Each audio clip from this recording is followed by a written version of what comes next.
ইমাম মালিক রহমতুল্লাহ আলাইহের জীবনী পড়তে গিয়ে একটা কাহিনী পেয়েছি, আমি শিক্ষার জন্য কয়েক মিনিটে বলছি। আছেন তো আপনারা? ওই জামানায় একটা মহিলা মারা যায়, পাশের বাড়ির কয়েকটা ওই পাড়া থেকে একজন মহিলাকে নিয়ে এসেছে যে লাশটা একটু ধুইয়ে দেন। একজন মেয়ে লোককে ধোয়ানোর জন্য আর একজন মেয়ে লোক লাগবে না? চারিদিকে ঘিরে দিয়ে যখন তাকে পরীক্ষা নিরীক্ষা করে পুরা শরীরকে পবিত্র করার জন্য পেটে চাপ দিলেন, পায়খানা প্রসাব বের হয় কিনা এটা পবিত্র করার জন্যে তার শরীরের কাপড়গুলো সরানোর পরে এই মহিলা একটা মন্তব্য করে ফেলেছিল। খুব ভালো করে খেয়াল করে শোনেন। মন্তব্য করার সময় হাতটা লাগিয়েছে ওনার রানের উপরে, পায়ের নিচে যে রান আছে রানের উপরে যে হাত লাগিয়েছে, হাত গেছে আটকে, আর খুলতে চায় না। প্রায় অর্ধেক বেলা চলে গেল, হাত খোলে না, চামড়ার সাথে এই চামড়া অ্যাটাচড হয়ে গেছে, একেবারে সিমেন্টের মতো লেগে গেছে। এলাকায় যে ইমাম আছে তাকে জিজ্ঞাসা করছে কি করা যায়। উনি ফতোয়া দিলেন, এক কাজ করেন, জীবিত মানুষদের তো আর হাত কেটে ফেলা যাবে না, ওই মহিলা যে মারা গেছে তার ওই জায়গা থেকে কেটে বাদ দিয়ে দেন। কিন্তু যার বউ মারা গেছে ওই স্বামী বলছে না, আমি এটা হতে দেব না। আমার বউ ভালো মানুষ ছিল, আমার বউ নেককার মহিলা ছিল, তাকে আমি এই কাজ, তার শরীর এখন মারা গেছে, শরীরের চামড়া আমি কাটতে দেব না, দরকার হয় আপনি এই মহিলার হাত কেটে ফেলেন। এই মহিলার স্বামী রাজি নাকি? আমরা ওই পাড়া থেকে আসলাম উপকার করার জন্যে, আমাদের কোনো লাভ ছিল না। আপনার বউ তো মারাই গেছে, ধোয়ানোর জন্য তো লোক লাগে, দাফন কাফনের জন্য আমরা এসেছিলাম প্রতিবেশী হিসাবে সাহায্য করার জন্য। এসে একটা বিপদে পড়ে গেছে, আর আমার জীবিত বউকে তাজাবর হাত কেটে নেবেন আপনি? আমি জীবনও হতে দেব না। আমার বউ অনেক ভালো, নেককার। মা বোনেরা যারা এসেছেন, এ ঘটনা থেকে 3-4টা শিক্ষা আমি বের করতে পারবো ইনশাল্লাহ, ভালো করে খেয়াল করে শুনবেন। এই আছেন তো আপনারা? এতটুকু পর্যন্ত শেষ না। জেলার ইমাম, রাজধানীর ইমাম যারা আছে তাদেরকেও ডাক দেওয়া হয়েছে, বড় বড় আলেম এসেছে, বলছে না কোনো সমাধান আমরা পাচ্ছি না। ওই দেশের প্রধান বিচারপতি তখন ছিলেন মদিনার ইমাম মালিক রহমতুল্লাহ আলাইহি, জগৎ বিখ্যাত আলেম তিনি। তাকে ডাক দেওয়া হয়ে গেল যে আপনি আসেন, সমাধান তো করা যাচ্ছে না, সারা দিন কেটে যাচ্ছে, এই মহিলার তো এখন পোশাক পায়খানার প্রয়োজন, খাবার দাবারের প্রয়োজন, কি করা যায়? উনি বললেন ঠিক আছে, ব্যবস্থা করো, একটা ময়দানে আমি আসতেছি। মেয়েদেরকে আলাদা পর্দার ভেতরে দিয়ে পর্দার আলায় দাঁড়িয়ে ইমাম মালিক রহমতুল্লাহ আলাইহি ডাক দিলেন মহিলাকে, এই মহিলা এদিকে তাকাও, ভালো করে লক্ষ্য করো, আমি ইমাম মালিক বলছি, এদেশের প্রধান বিচারপতি, চিফ জাস্টিস। মুসলমানদের ঈমান কেমন হওয়া দরকার, প্রধান বিচারপতির যোগ্যতা কি কি হওয়া দরকার, এই ঘটনার ভেতরে আপনি পাবেন। ইমাম মালিক রহমতুল্লাহ আলাইহি মহিলাকে জিজ্ঞাসা করলেন কি কি হয়েছে, একেবারে প্রথম থেকে পর্যন্ত সব আমাকে শোনাও পর্দার আড়াল থেকে। মেয়েটা বলছে এই হয়েছে। ইমাম মালিক কথাগুলো শোনার পরে বললেন কই, কিছু তো মিলছে না, তোমার হাত তো লেগে থাকার কথা না। আমার কাছে কিন্তু রাডার আছে, কোরআনে কারীম আছে, আমার কাছে হাদিস আছে, আমি আজ পর্যন্ত কোরআন এবং হাদিস দেখে কোনো ফতোয়া দেইনি। কোরআন হাদিসের ফতোয়া আমার প্রায় সব জানা আছে, আমি রাডার দিয়ে কিন্তু ধরে ফেলবো, তাড়াতাড়ি বলো কি করেছো তুমি। মেয়েটা তো ভয় পেয়ে গেছে, কথা বলতে আর নারাজ, রাজি না, বলছেন যা বলেছি এতটুকুই।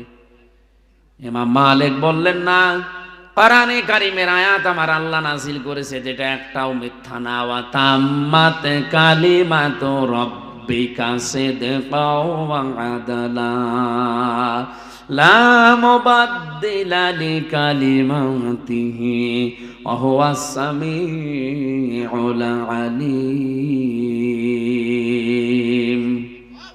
সূরা আনআমের 115 নম্বর আয়াতটা তিনি বললেন। ইমাম মালিক ডাক দিয়ে বলে আল্লাহর বান্দি, কোরআনে কারিমে আল্লাহ যে আয়াতগুলো দিয়েছেন এটাকে দুইটা তিনটা জিনিস দিয়ে পরিপূর্ণ। এক নাম্বারে আল্লাহ যত কথা কোরআনে দিয়েছেন সব সত্য কথা। দুই নাম্বারে এটা ভারসাম্যপূর্ণ, এটা ন্যায় বিচার দিয়ে পরিপূর্ণ করা। তিন নাম্বারে কোরআনের কথা কিয়ামত পর্যন্ত কোনো পরিবর্ধন রদ বদল নেই। সুবহানাল্লাহ বলতে পারেন? তুমি যা বলো এর সাথে তো মেলে না। সত্যি করে বলো কি করেছো। মেয়েটা ডাক দিয়ে বলছে, কই আমার তো কিছু করার মতো আমি দেখি না। হ্যাঁ, আমি একটা জিনিস করেছি। আমি যখন তার কাপড়টা তুললাম শরীর থেকে, পায়খানা প্রসাব পরিষ্কার করার জন্য কাপড় যখন লজ্জা স্থান থেকে সরিয়েছি, তখন তার এই রানের উপরে যে হাত রেখেছিলাম এই সময় একটা মন্তব্য করেছিলাম। মন্তব্যটা কি? যে এই মহিলার সাথে আমি একজন পুরুষ মানুষকে হেঁটে যেতে দেখেছিলাম। ওই দিন থেকে আমার মনের ভেতরের উপর একটা খারাপ ধারণা ছিল, তুমি উপরে উপরে খুব ভালো মানুষ মনে করো, তোমার সাথে একটা পুরুষকে আমি হেঁটে যেতে দেখেছি, অথচ ওই পুরুষটা কে ছিল আমি ওটা জানতাম না। এই যে আন্দাজে কাউকে দেখে আশেপাশে ধারণা করা, একটা মানুষ হেঁটে যাচ্ছে তার পাশে যদি মহিলা থাকে, ওটা তো তার বোনও হতে পারে, মাও হতে পারে, খালাও হতে পারে। কথা বলে না কেন? আমি এই যে ধারণাটা তার প্রতি করলাম, একটা নিক্ষেপ করলাম ধারণা।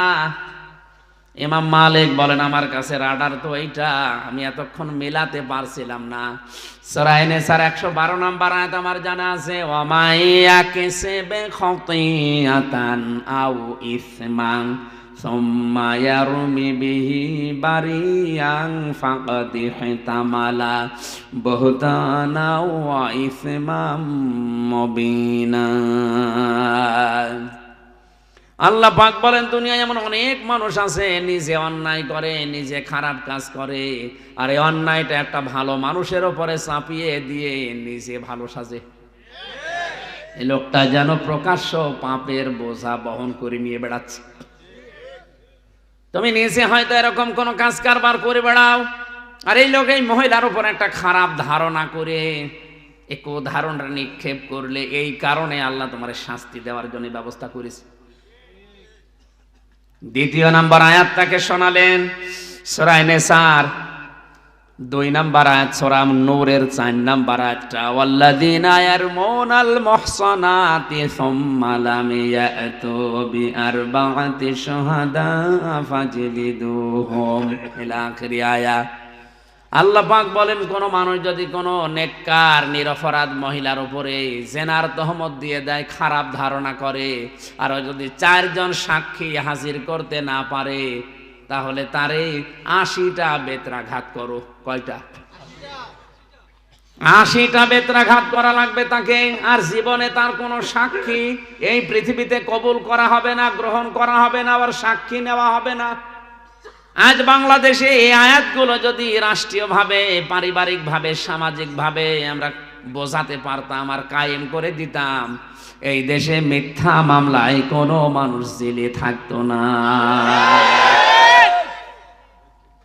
আন্দাজে ধারণা করে গায়েবী মামলা দিয়ে ওরে আপনি জেলে রেখে দিয়েছেন, হঠাৎ ধরে নিয়ে বলছে চল, কি তুই গাছ কেটেছিস, অথচ গাছ কাটা কি ও জানেই না।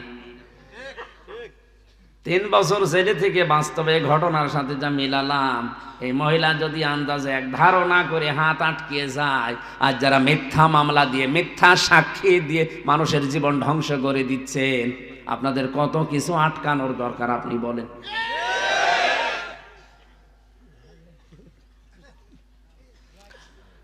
ইমাম মালিক রাহমাতুল্লাহ আলাইহি বলেন, আল্লাহর বান্দি, আমার কাছে 2 নাম্বারের সাক্ষী আছে, 2 নাম্বারের রাডার হচ্ছে নবীর হাদিস, মান সালিমাল মুসলিমুনা মিন লিসানিহি ওয়া ইয়াদিহি।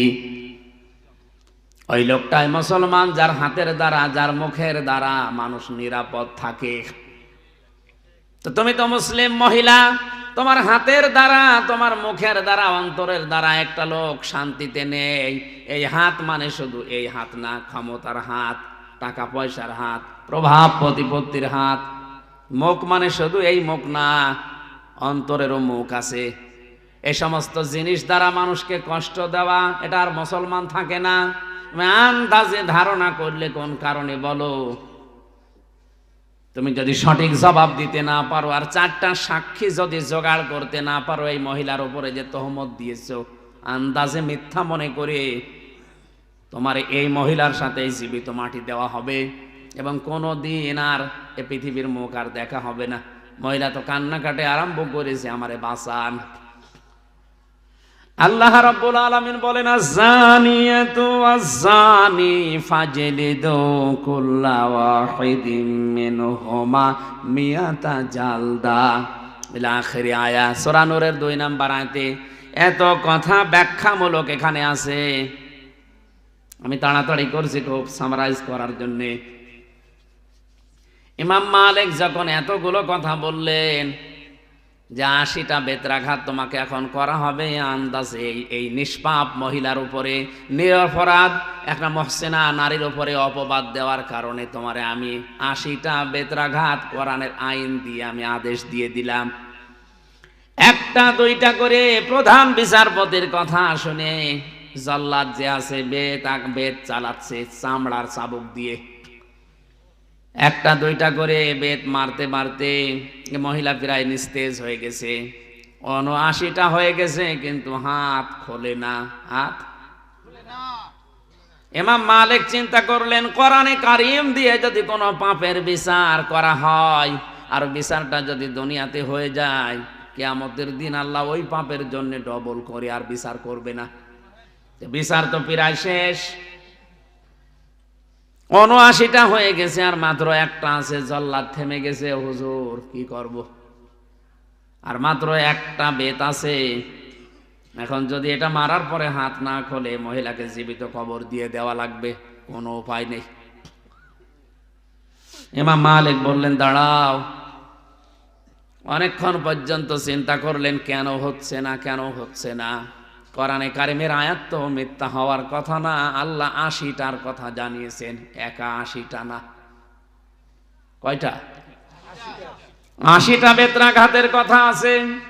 মহসেনা নিরপরাধ নিষ্পাপ যে মহিলা অজ্ঞ, জানে না কিছু সে বিষয়, আন্দাজে তার উপরে যদি কোনো সেনার তহমত কেউ দেয়, আজ ধর্ষণ মামলা মিথ্যা দিয়ে কত মানুষকে আপনি জেলে পাঠাচ্ছেন, আপনি চিন্তা করেছেন? আমার তো মনে হচ্ছে বাংলায় হাজারো ম্যাজিস্ট্রেট, হাজারো জজ, হাজারো বিচারপতি এই ঘটনার সাথে মিলিয়ে ওরা ধরা খেয়ে বসে আছে। 79টা হওয়ার পরে বললেন, একটু থামো দেখি কোরআনে কারিমে আর কোন বিষয়ে কোনো বিচার ব্যবস্থা আছে কিনা, কোনো ফায়সালা আছে কিনা দেখি। দেখতে দেখতে তিনি আর পেলেন না, চিন্তা করলেন না কোরআন মিথ্যা হওয়ার কথা না। জল্লাদকে বললেন, ঠিক আছে বাকিটা মারো, যা হয় হবে। 80টা যখন শেষ, সঙ্গে সঙ্গে হাত ছুটে গেছে।